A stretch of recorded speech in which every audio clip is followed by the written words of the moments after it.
The Sweet Sound of Success show is brought to you by the Mentor Studio.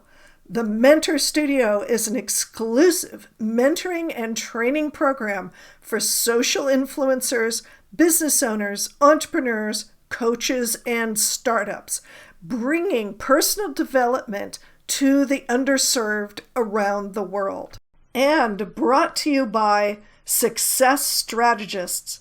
Simple strategies that work to develop your business with flow and ease using proven strategies and the right tactics. This is the Sweet Sound of Success with Sue Wilhite, Success Attraction Expert. Janine Bolon has always loved figuring out how things work. A scientist from the beginning, she craved to dig into the mysteries of life and understand why things are the way they are. After working in the pharmaceutical industry for 15 years, she dropped out of corporate America to homeschool her 4 children. She has always had a side business in her life and shares with other business owners and creatives how to manage a well-lived life of children, family, friends, and clients while not suffering from burnout. Her 12 books, 15 online courses, and 4 podcast programs express her desire to share her systems and routines with others. Welcome, Janine. Thanks so much, Sue. It's always such a delight to hang out and be in your space. I'm looking forward to what we can share with your listeners. Oh, hey, I'm thrilled. You and I could just sit and talk for hours. So we're going to have to put a little boundaries. I apologize to the viewers and listeners if we go a little over. It's going to be good. Trust me, it's going to be really good. So for the viewers and listeners who have never encountered my show before, the subtitle of the show is The Hero's Journey for the Entrepreneur's Soul. This means that we're going through part of the story cycle that Joseph Campbell codified when looking at the thousands and thousands and thousands of stories and myths and legends that came from around the world. What a job, right? To read all of those or experience all of those, listen to all of those. So jealous. Anyway, so he broke it down into a cycle of 16 parts, not all of which are present. And we're not doing all of those. We are only doing 5 that, in my considered opinion, are important for the entrepreneurial journey. And those 5 are the ordinary beginning, the call to action. What brought Janine to doing this? What got her to create 15 books and 4 podcasts and all of this?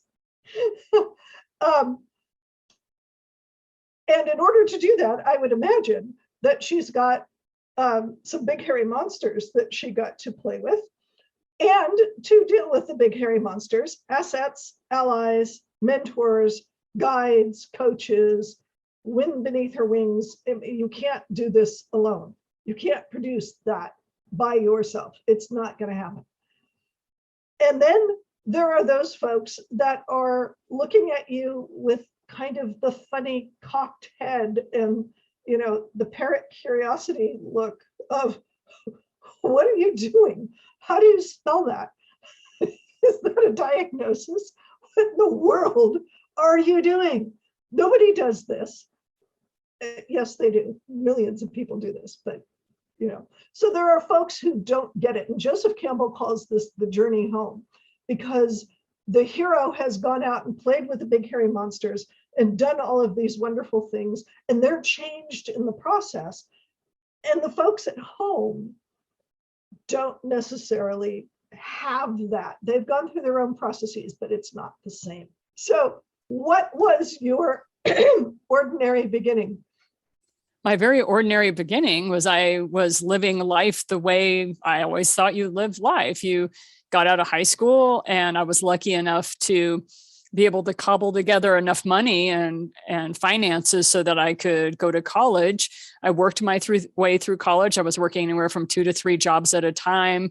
I was able to go through college, got a biochemistry degree. I wanted to work in the pharmaceutical industry because at the time I saw that as a way to help heal people because I didn't want to be a doctor. I didn't want to be a nurse. So I could be a chemist and I could help make legal drugs. I always like to say that legal drugs because after Breaking Bad came out, everybody's like, oh yeah, do you have a basement, Janine? You're a biochemist. So we know what you're doing in the basement. And anyway, so I just was living life in a way that I thought was very normal. And at the same time, it was bringing me joy and a sense of accomplishment. And my family was very proud of me. I was a first generation college graduate. No one in my family had gone to college. And so there were a lot of firsts for me and my exposure to society and the way you could live a life. And so I'm humming along for like 15 years. I'd been married for 10 years.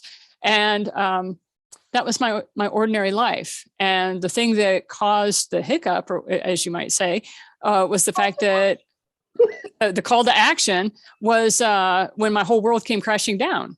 And that was because I got pregnant. And at the time, it's not the case anymore, but at the time, what they did is if you were a female chemist and I was working with viruses and radioactive materials and other sorts of things that were very hazardous, they would put you in a job that was menial and detail oriented, and so that you would actually leave out of sheer boredom because your brain would fry from just the lack of work.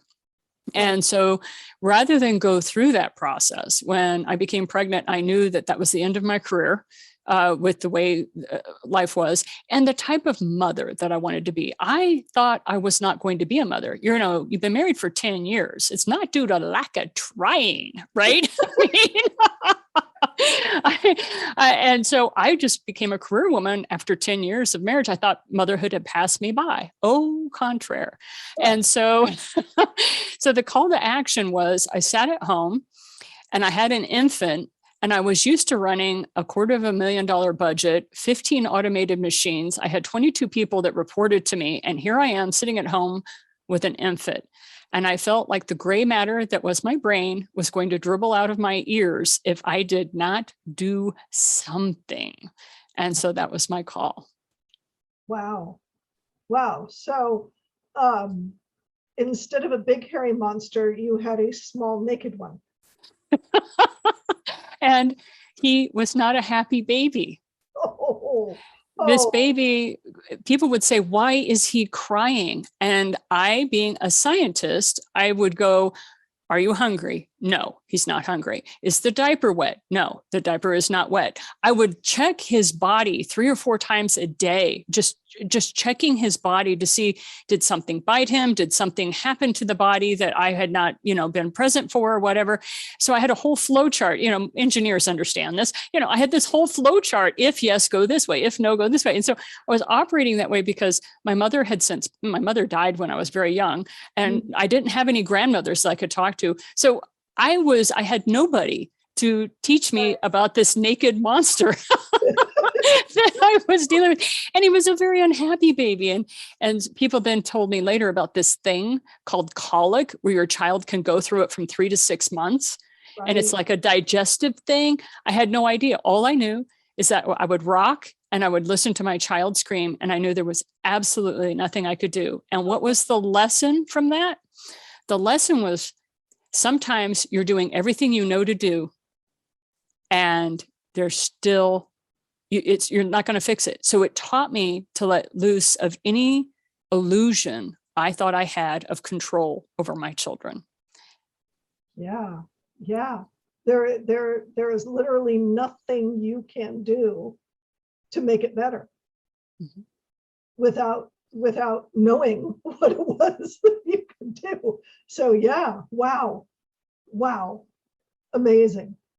It's a very ordinary life. It's not like, I had a child with special needs. It wasn't like I had a child who had developmental, so I always really just kind of kept this story kind of to myself because First of all, it's just so ordinary. It's just an ordinary challenge. You know what I mean?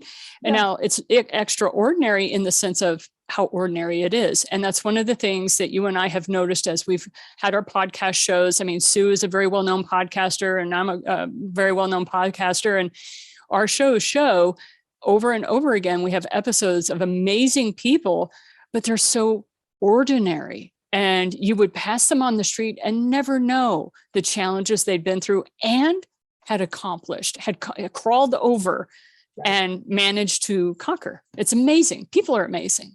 Right. And with diagnoses you wouldn't believe, being categorized one way or another into little boxes that they kind of went, oh, okay, that's nice. I'm doing something else. So, yeah. So,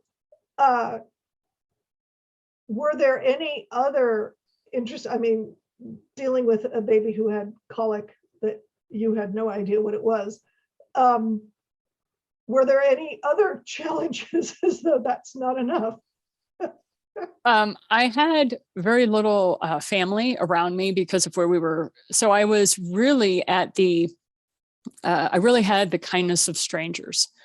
And this is where I would collect family wherever I was. And so those were the allies. Those were the people that would help me. And then I was a voracious reader, and I'm also a scholar, and I have to keep my brain busy. Otherwise I go insane. I really must keep it active. So I was learning as much as I could. When I would go into the well child checks, they would say, nope, he's fine. And I'm like, what are you talking about? He cries for anywhere from 6 to 8 hours a day. This can't be normal. And then that's when I heard about this thing called colic from this lovely pediatrician who was like, you just kind of have to live with it. And that was all the help he could give. And so I started reaching out to mothers. Now, please realize we didn't have Facebook. All right. Facebook wasn't there. We didn't have groups, so this is, you feel kind of isolated as a stay-at-home mom. And so you didn't have mommy groups the way that we do now. Thank heavens. I love technology for all of that. So what ended up kind of occurring, what were some of the other challenges was my poor husband. Number one, he was shocked that he was a father. He felt, okay, so he was in that place. Also, you have to remember, we were the old people at the Lamaze, and we were the old folks. We were very well established in our careers. And so he was going through his own shock and then having a child that wouldn't sleep. So there were adjustments on all sides. And I have to say that the hero, he and I both feel that we've kind of weathered that storm. But the other thing is that as life panned out, then I don't know what happened. The dam broke or something, but we ended up having 3 more children. And what some of the challenges through that were, he was diagnosed with cancer. He had to go through radiation. He was told, well, we know you have 2 children, but you may want to bank sperm because you may not have any more. Well, no, we had 2 more after that. So it was just like, so even though we were told these horrible stories, it was one of those things where our family kept growing. We kept prospering. We were starting to have very abundant lives. And it was all because I was a stay-at-home parent, and we learned the secret of having only one income. And we learned how you could be a wealth accumulator, and that came out of what was my miracle, which was I read 60, as in 60 books on how to live on only one income, wealth accumulation, financial independence, because I felt that it was my job to save the money, and it was my husband's job to make the money. And so I was able to get us to a point, even though we lived in California, we were only living on 33% of his income. And we were able to achieve that because of my skill set. I knew how to make my own bread. I would run to orchards in California. As you know, you live there. And so, some people would say, well, Janine, that's just common sense. I beg to differ. I had to learn how to do all that. I had not been raised with that sort of mindset. I had been taught scarcity, and I had been taught scarcity. I've been taught that you have to make hay while the sun shines. I was taught to work hard. I don't want to degrade my parents. They were wonderful, but they taught me scarcity.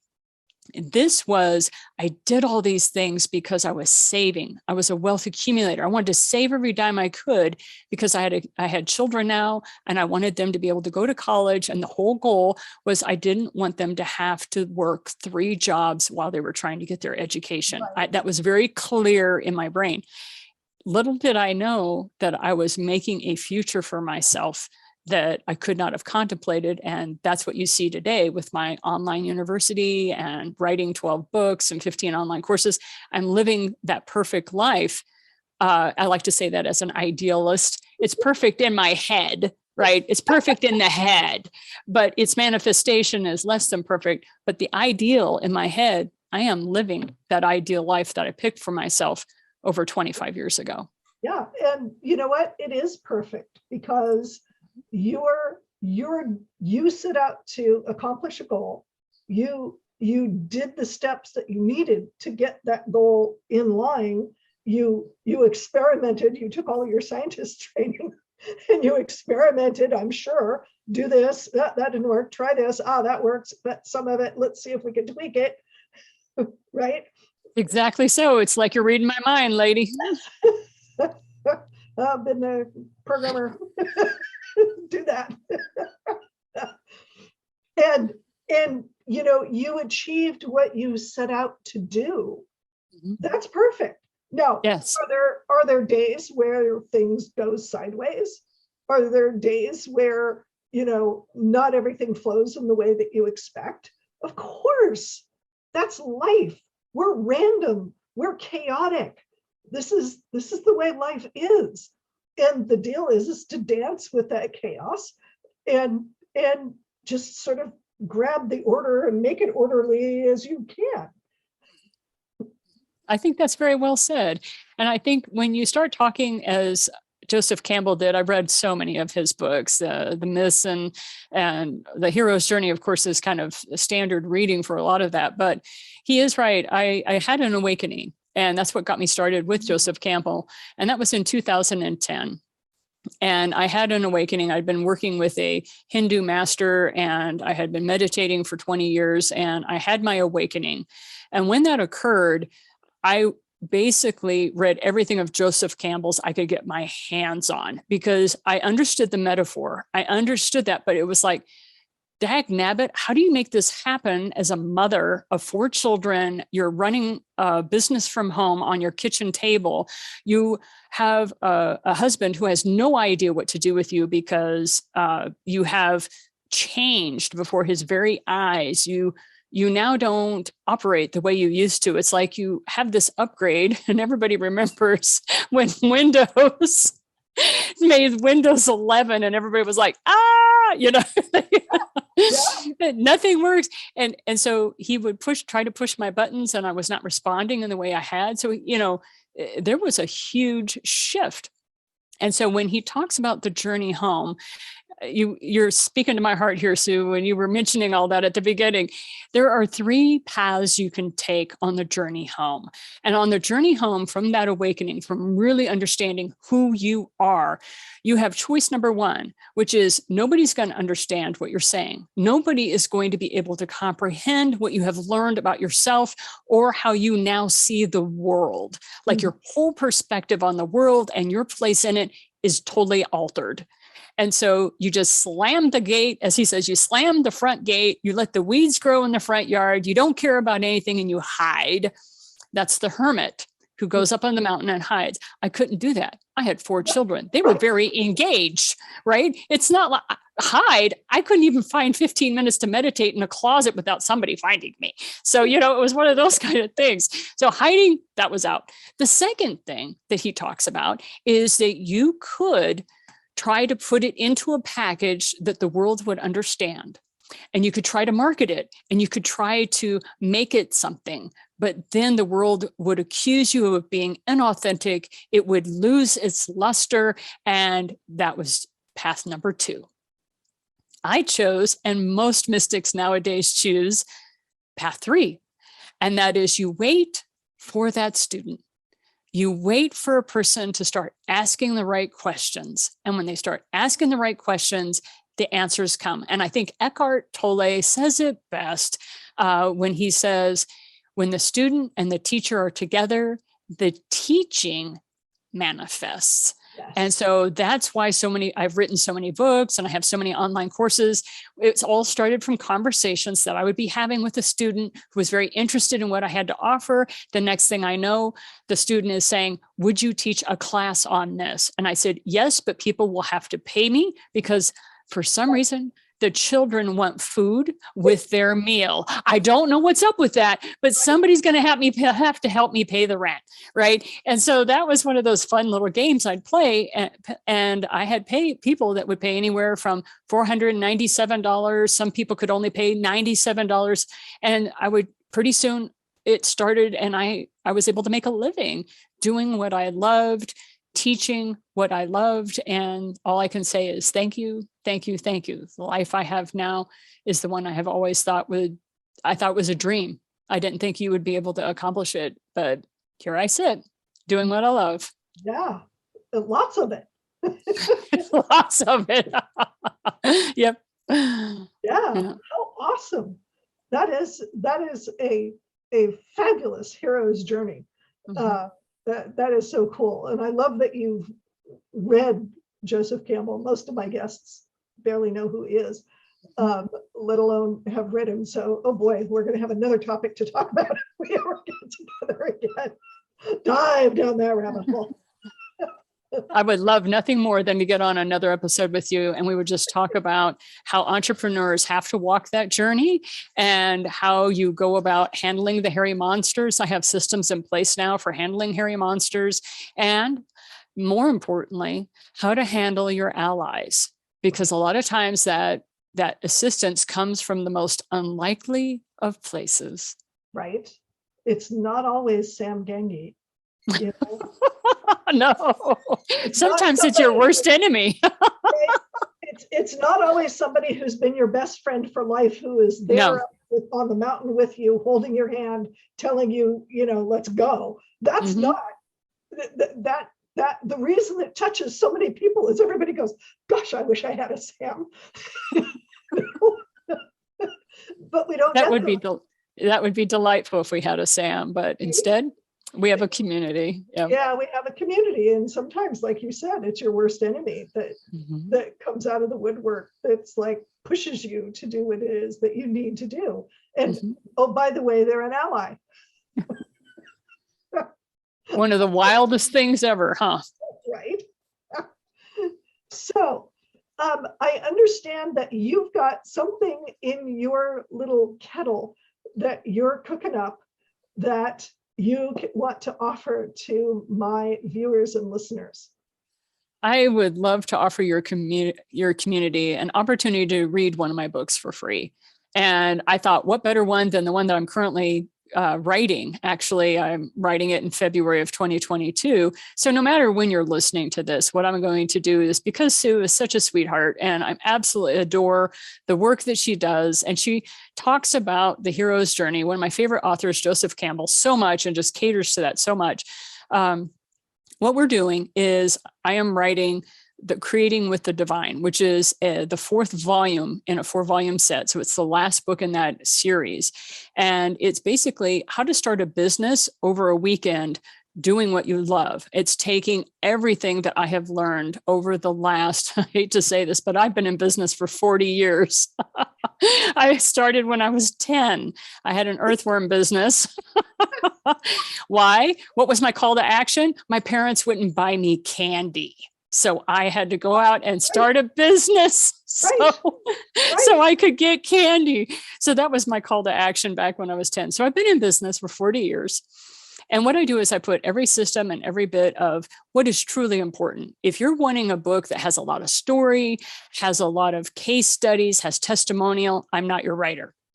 I'm a writer who says, this is what you do. Step 1, step 2, step 3. And then I tell you why we're doing that. And then that's the end of the book. So my books are very short. They're anywhere from 76 to 100 pages. My goal is that you can read them in under an hour and that you can implement them within 72 hours of reading them.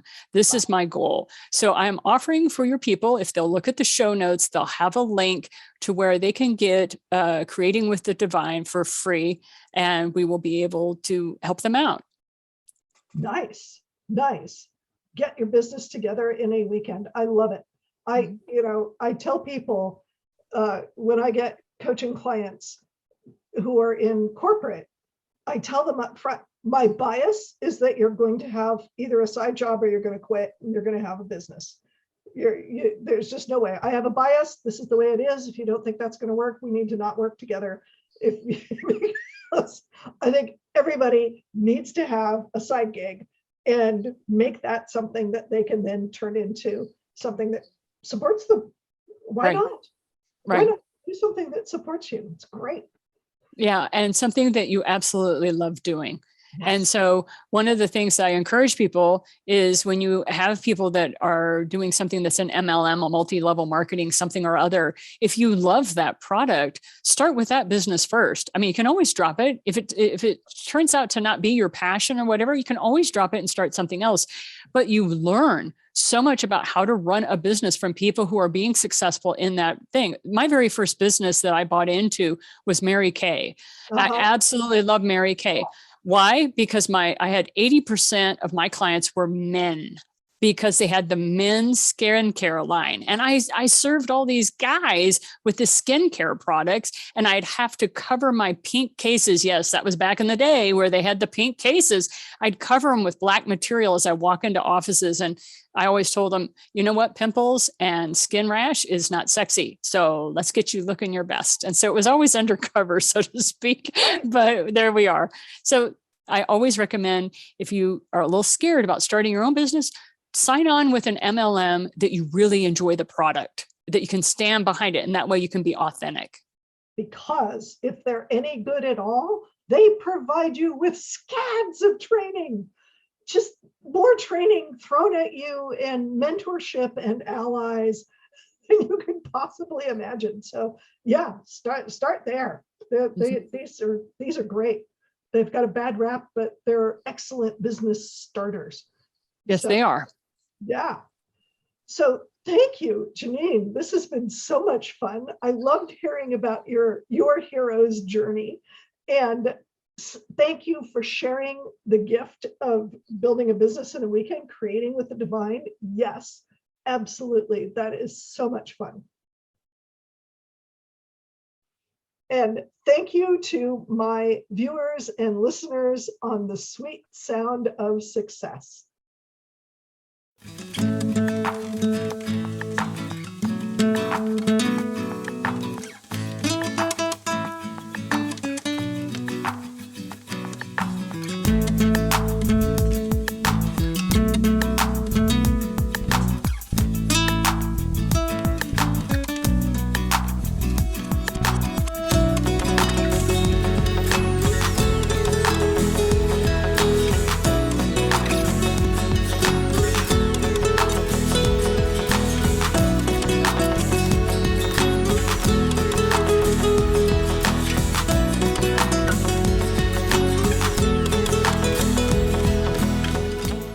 What are your dreams for your business? You know what drives me crazy? Really smart business owners denying their talents because they've been taught it has to be hard, because they've been taught that they don't deserve their gifts, that they're not worth anything. They've been taught that their gender means they can't express their genius. I'm Sue Wilhite, and I want you to have access to your genius. I want you to go out and rock the world with your genius. So I created the Call to Action Coaching Program. It's all about getting to the heart of you and what you've got to share with the world to make a profitable business that thrives and allows you to make a difference in the world. Click the link to sign up for the Call to Action coaching program today. Don't let your genius go unnoticed.